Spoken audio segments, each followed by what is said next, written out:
We can represent the point in space using cylindrical coordinates by ordered triples of the radial distance from the point to the origin, the angle the radial line makes with the x-axis. So these are the polar coordinates. So if we look at this point above the xy plane, that's represented in a similar way, except that in addition, the point has a z coordinate. Now cylindrical coordinates are useful for describing cylinders that run along the z-axis, and also planes that contain a z-axis, or planes perpendicular to the z-axis. So for example, if r is constant, then that represents a cylinder in space with a radius of c, rather than a circle in the polar coordinate plane. And a constant theta represents a plane in space that goes through the origin and has a constant angle to the x-axis. And a constant z value represents a plane that's perpendicular to the z-axis. So this plane, for example, is parallel to the polar coordinate plane, and it's at z is equal to zc. Now we can derive the triple integral in cylindrical coordinates in a similar way to rectangular coordinates. So instead, we partition the region using small cylindrical wedges. So we index each wedge using index I, and the volume of each wedge can be approximated as a rectangular prism. So we take the length of this edge, which is a radial distance to this point, multiply by delta theta. So we'll just assume we're partitioning the solid with the same increments in their dimensions, because the Riemann sum converges to a single limiting value anyway. And then multiply by the length of this edge, which is delta r, and by the length of this edge is delta z. And choosing any point on this wedge, so what we'll do is just choose the corner point, which we use to measure the volume, and evaluate a function at this point. So we have Ri, theta I, and Zi in cylindrical coordinates. Then we can write the Riemann sum as the sum over the number of wedges that lie completely inside our given solid. And we have the function evaluated at Ri, theta I, and Zi, multiplied by the volume, being Ri by delta theta by delta r by delta z.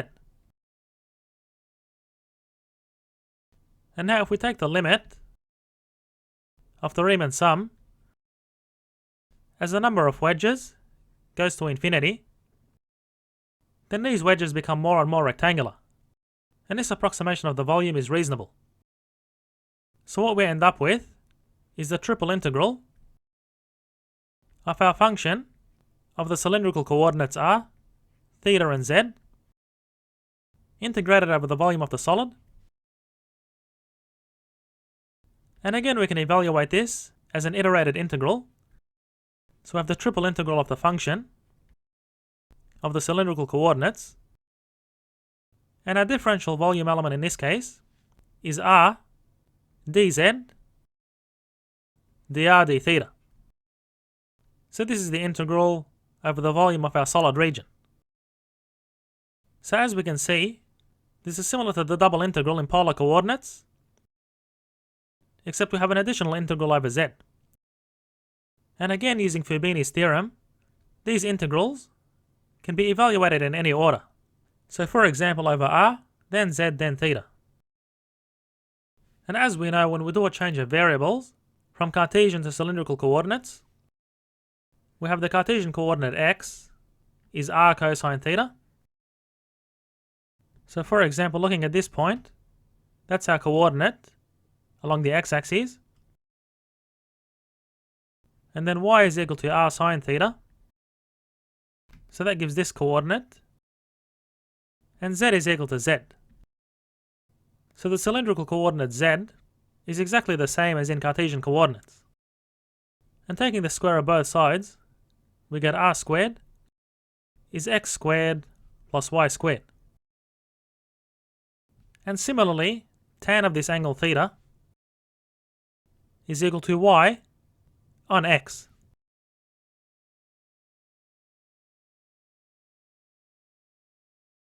To evaluate the triple integral of our function of the cylindrical coordinates r, theta and z over the volume of a solid region, where our differential volume element is r dz dr d theta. So in this case we're integrating the function of the cylindrical coordinates over z first. So what we do is sketch our solid region, being V, and its projection onto the polar coordinate plane, which is the region R. And then taking a line from a point in the polar coordinate plane that's parallel to the z-axis and passes through the solid. Then it cuts through this surface, which is a function of the polar coordinates r and theta. So that's our lower limit of integration. And then it cuts through the top surface of the solid, which is defined by z is equal to another function of r and theta. So that's our upper limit of integration. So you can picture this as summing the volumes of the cylindrical wedges which are stacked in a z direction. And next we integrate over r. So we draw a ray from the pole through this point and cuts through the region. So the ray enters the region through the polar curve defined by r as a function of theta. So that's our lower limit of integration. And the ray exits the region r through this curve defined by another function of theta, which is our upper limit of integration. So you can picture this second integral as taking these vertical stacks of cylindrical wedges and adding their volumes along the radial direction. So it looks something like this. And finally we integrate over theta. So we take a starting angle from the positive x-axis and a final angle to include all these rays that cut through the region. So from theta A to theta B. So as an example, suppose we had a cone with the vertex at the origin. So in general, an elliptical cone has the equation of x squared on the length of the semi-major axis squared plus y squared on the length of the semi-minor axis squared is equal to z squared on the square of the height of the cone. So if we take this as a circular cone, A is equal to B, being equal to the radius of the cone, and we'll take C as the height of the cone H. And we want to find the volume of the solid cone. So we'll first integrate over Z.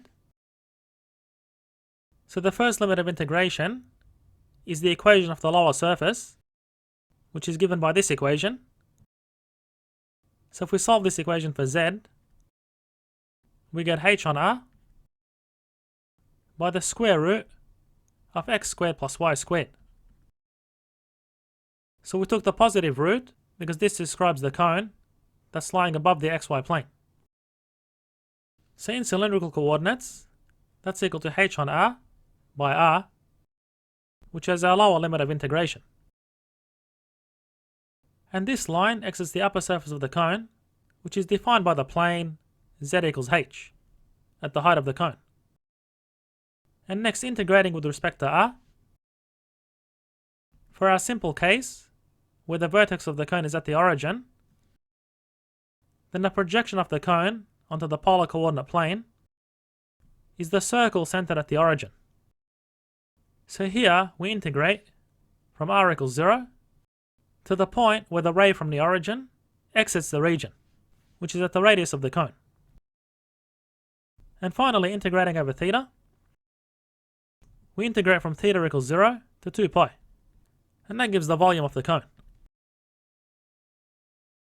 So evaluating the integral, we get Rz evaluated at h on r by r and h. So therefore, we get RH minus h on r by r squared. And we integrate this over r from 0 to the radius of the cone. So that's equal to r squared on 2 by h minus h on r by r cubed on 3, evaluated at 0 on r. So what we get is r squared h on 2 minus hr cubed on 3r, which is r squared h on 3. And we can simplify this. So we have 3 on 6 minus 2 on 6, which is r squared h on 6. And now we can integrate this over theta. So we have the integral of r squared h on 6 over theta from 0 to 2 pi. So that's equal to r squared h on 6 by theta evaluated at 0 and 2 pi, which is 2 pi by r squared h on 6. So the volume of the cone is 1/3 pi r squared h, as expected.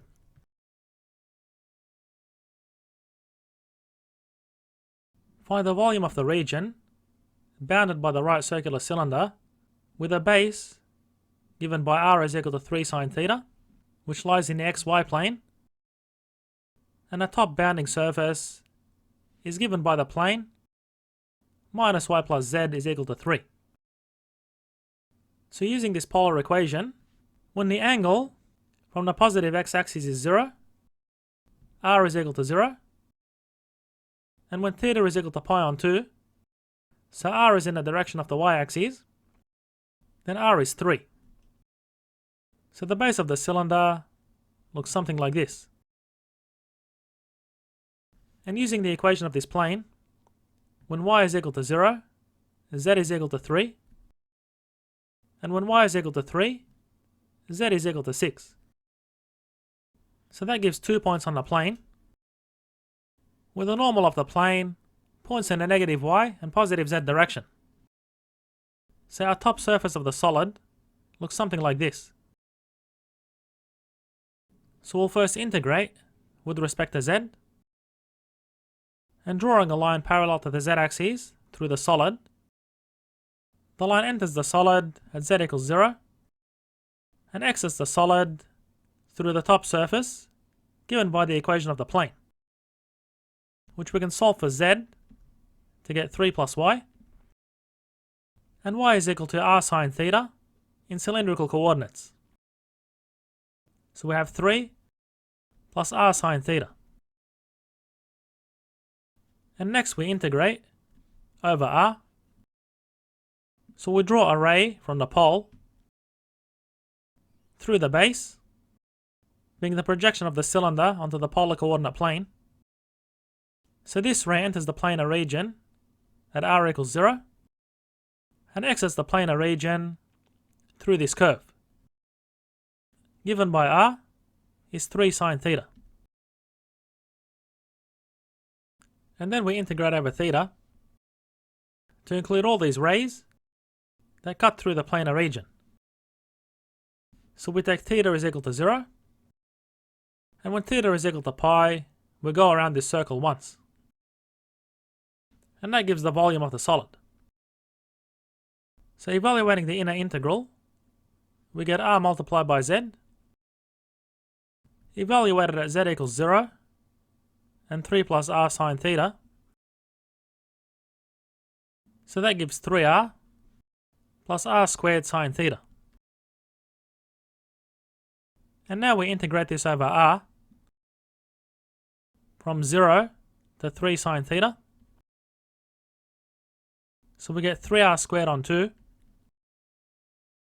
plus r cubed on 3 sine theta evaluated at 0 and 3 sine theta. So what we get is 3 by 9, which is 27 on 2 sine squared theta, plus 3 cubed, which is 27 on 3, gives 9 by sine cubed theta by sine theta, which is sine theta to the 4. And this is integrated from 0 to pi with respect to theta. Now we can integrate this second term by parts and then substitution, but what we'll do is just use double angle trig identities. So this term here can be written as sine squared theta by sine squared theta, which is 1/2 minus 1/2 cosine 2 theta squared, and expanding this we get 1/4 minus 2 by 1/2 by 1/2 cosine 2 theta plus 1/4 by cosine squared 2 theta, which is 1/2 plus 1/2 cosine 4 theta. And using the double trig identity on this first term, we get 27 on 2 by 1/2 minus 1/2 cosine 2 theta, and then multiplying this expression by 9 and adding both of these expressions, we get plus 9 on 4 minus 9 on 2 cosine 2 theta plus 9 on 8 plus 9 on 8 cosine 4 theta. So 27 on 4 plus 9 on 4 is 36 on 4, or 9, and minus 27 on 4 cosine 2 theta minus 18 on 4 gives minus 45 on 4 cosine 2 theta, and then we have 9 on 8 plus 9 on 8 cosine 4 theta. And now we can evaluate the integral from theta is equal to 0 to pi. So 9 is 72 on 8 plus 9 on 8, which is 81 on 8 by theta, and minus 45 on 8 sine 2 theta plus 9 on 32 sine 4 theta evaluated at 0 on pi. So sine of 2 pi and sine of 4 pi are 0, and sine of 0 is also 0, so we can ignore these terms. So the volume of the solid is 81 pi on 8.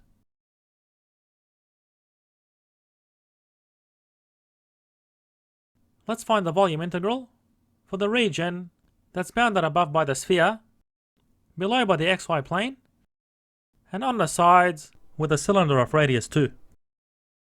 And we're asked to integrate with respect to r, then z, then theta. So the sphere above the xy plane looks something like this. So it has a radius of 3. And the cylinder looks something like this.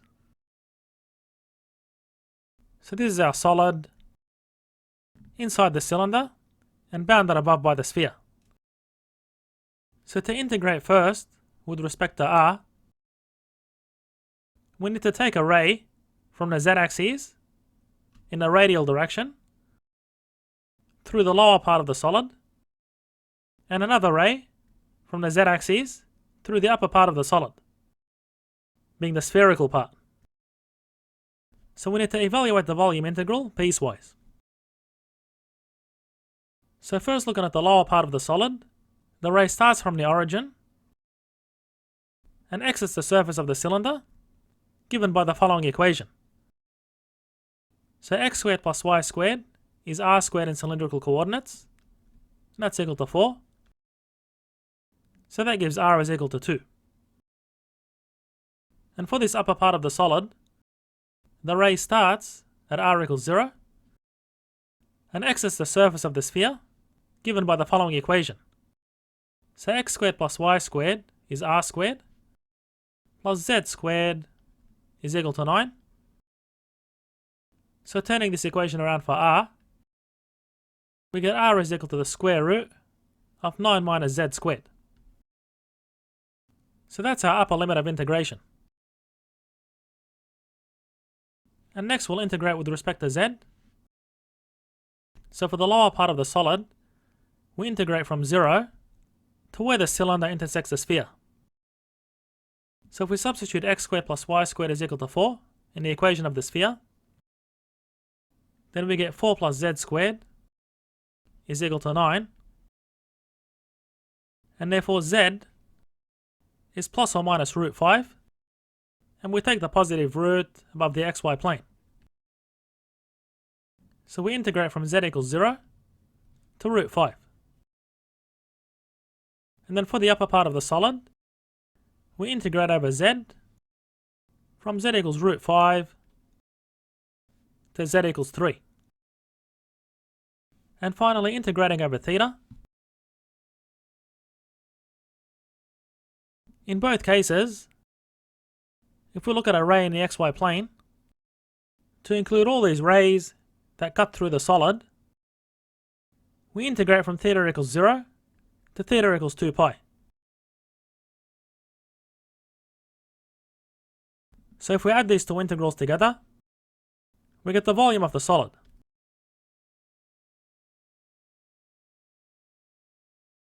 Let's evaluate the following integral.